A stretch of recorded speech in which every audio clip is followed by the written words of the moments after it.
Do you have a little time? Can they share what's on their minds? Another point of view.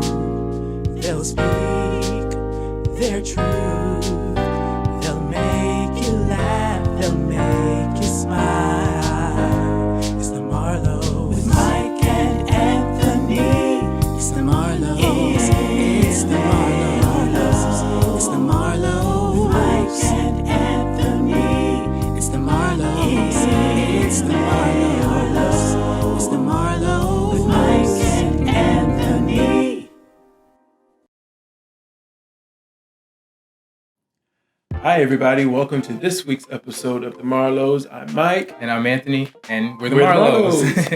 All right, so this week we are going to take a moment to tell you a little bit about what we do when we're not on your mobile device or screen of other types. You may or may not know, those of you that know us well know that Anthony is a designer, and there's a fashion brand, a whole brand behind that. And we're going to take a little bit of time. I'm going to let him really explain it and tell you the history behind the name and a little bit about how we came to be. Yeah. Well, not really more so how we came to be, because that'll be a whole nother episode. Right. But we can tell you just a little bit of about information. What it is. Right. So, the brand is Mason Sylvester. Now, you may wonder where Mason Sylvester came from. That's the name of my grandfather. I loved him dearly. He was like the best grandfather in the world. So, he passed a while back, and after he passed, I was like, I wanted to honor him and whatever. So I was like, well, let's name my brand after him. Didn't have a name locked in. And so that's where the name came from. And what we're going to talk about today really is a little bit of what being a designer entails, from dealing with clients to the regular customers.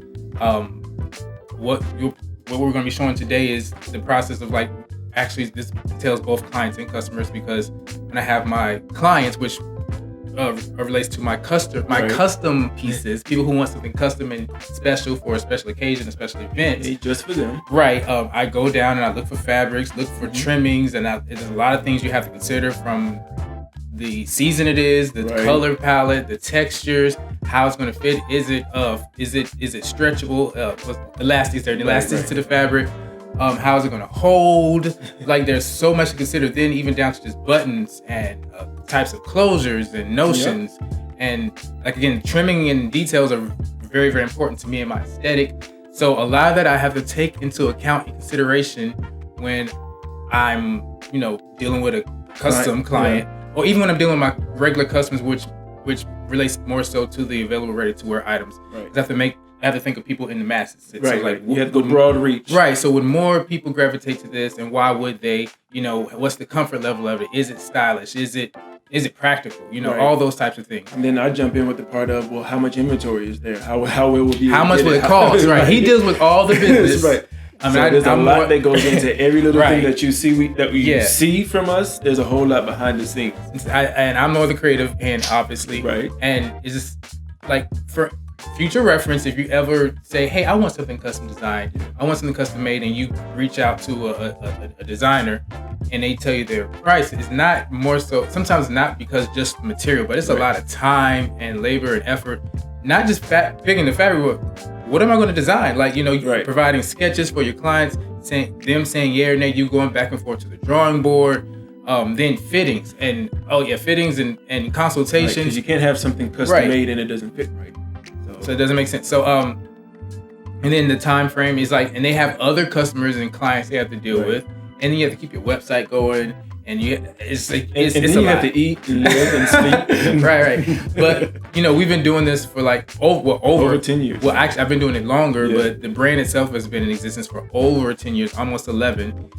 Actually, it is 11. It is 11. April 17th, 2010. Oh. Right. Okay. So, 11 years. So we've been doing it for a while, and it takes a long time and years to build that loyal customer base, the loyal clients, and for for anybody out there who's aspiring to be anything other than maybe a 9-to-5 career person, realize it is a lot of in the creative field. Yeah, it takes a lot of time, effort, and consistency. You may say, "Oh, my things are way better than what so and so is doing," but they're getting all this hype, they're getting all this praise, they're getting all these accolades. But you just keep doing what you're doing and just keep consistent with it. You're gonna stumble. You're gonna disappoint some clients. You're gonna make mistakes. You're gonna not manage your time wise. Like it's a lot of factors that go into it. And it takes a lot of time and effort and many years to hone in on your craft and make it profitable for you, make it lucrative for your lifestyle and all that. It truly has to be your passion. It can't be something. It's fine if you want to do anything creative, even video work, design, anything like that, singing. It's fine if you want to do it as a hobby, and that's great. But that's fine. But if you really want to make a career out of it, it is a full-time effort, and it's more work than your regular 9 to 5 job. People like you have to put that passion. Yeah, and what we're about to show you is like, it may look all fun and exciting, but when that's like you're doing that all the time, every day for every single person, or just for everything you do. Everything is like there's so much attention to detail that's required, and then on top of just being the creative, you have to be customer friendly. You have to deal with your clients and always care about what's going on with them in their lives, aside from just I'm making something for you, because that. When you get to know your client and get more personable with them, it plays right. And you're like, I know exactly what you need. Or I know what I know what you want, or I know what will look good on you. And they may come with you with a color idea and say, oh yeah, I want this color. And sometimes I'm like, have you thought about this color? And not because, sometimes because the color, there's other colors I feel may complement their skin tone. Sometimes I feel like the color may be played out, or the color may not good with the design that we're everything. Right, it's so much. Right. Of things that you have to take into account with every single decision. Exactly. So this is what you guys are going to see is just a snippet of just a portion of what it takes to get some of these things done. But I think it's interesting. Hopefully you will enjoy it. It's little BTS behind the scenes of what an independent designer goes through in the city of New York. Moved here to be more surrounded by creatives, artists, designers. To really be in the midst of the industry. Yeah, because it's inspiring and it helps keep you motivated. And there's a lot of people like-minded like you who are also doing the same thing.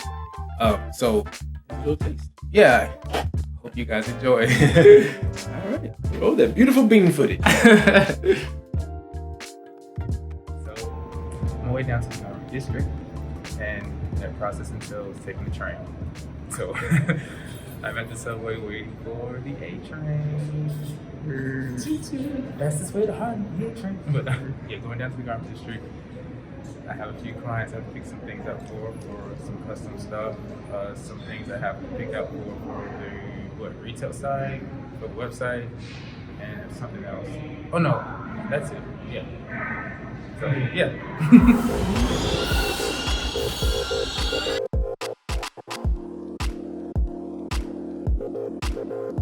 Okay, I'm in the garment district. First place I'm headed to is, where am I headed to, Mike? What's the easiest thing to do? Pulling my notes.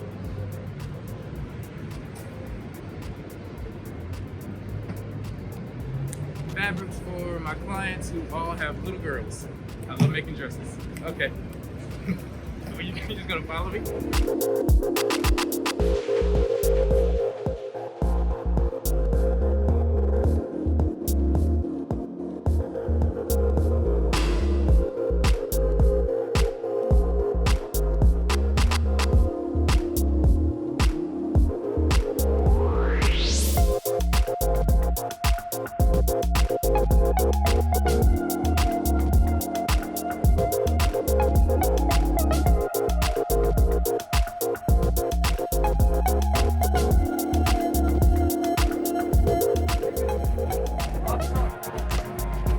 Yeah.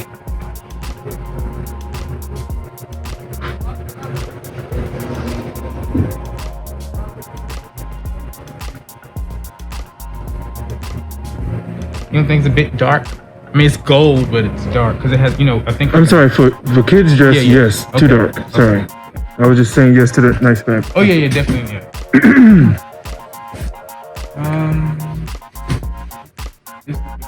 This would be pretty good. I like that. That is. I think that's similar to the shade you had for that. Oh, go ahead. The shade you purchased before when you had bought that bulk fabric. It seems similar to that. Come on, what I did for Jennifer. Mm-hmm. So next I'm going into Diana's Fabrics for more options for my girls. This place I'll probably use more. I'll find more brocades and things like that. Like there were some brocades over there. But I really like their brocades here, and they're a little more professional and nicer and stuff. Well, not I'm super professional. The guy's really nice. So, okay.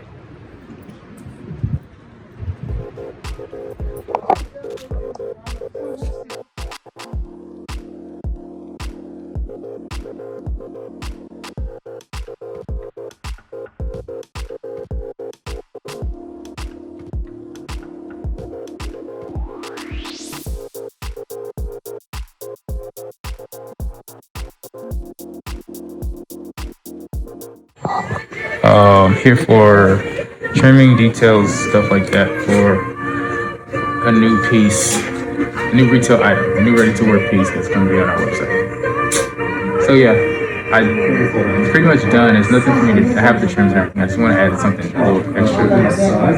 A little. I don't know. I really don't know. But you need something. I feel like you need something to make it special. So that's what I'm trying to do. Looking for stats. One thing is sometimes you come out, you don't really know what you're looking for. You just have to take your time and look. So yeah, that's that.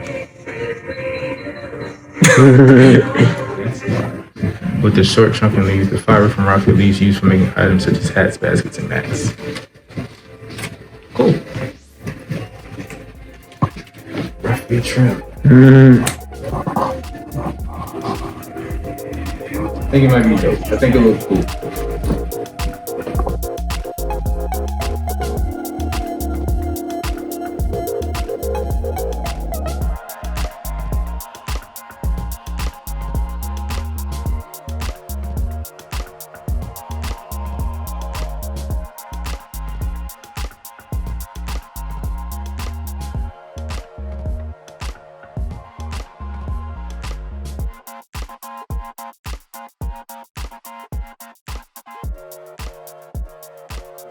I'm sorry. Okay. I have an appointment. I didn't realize it was 4 o'clock.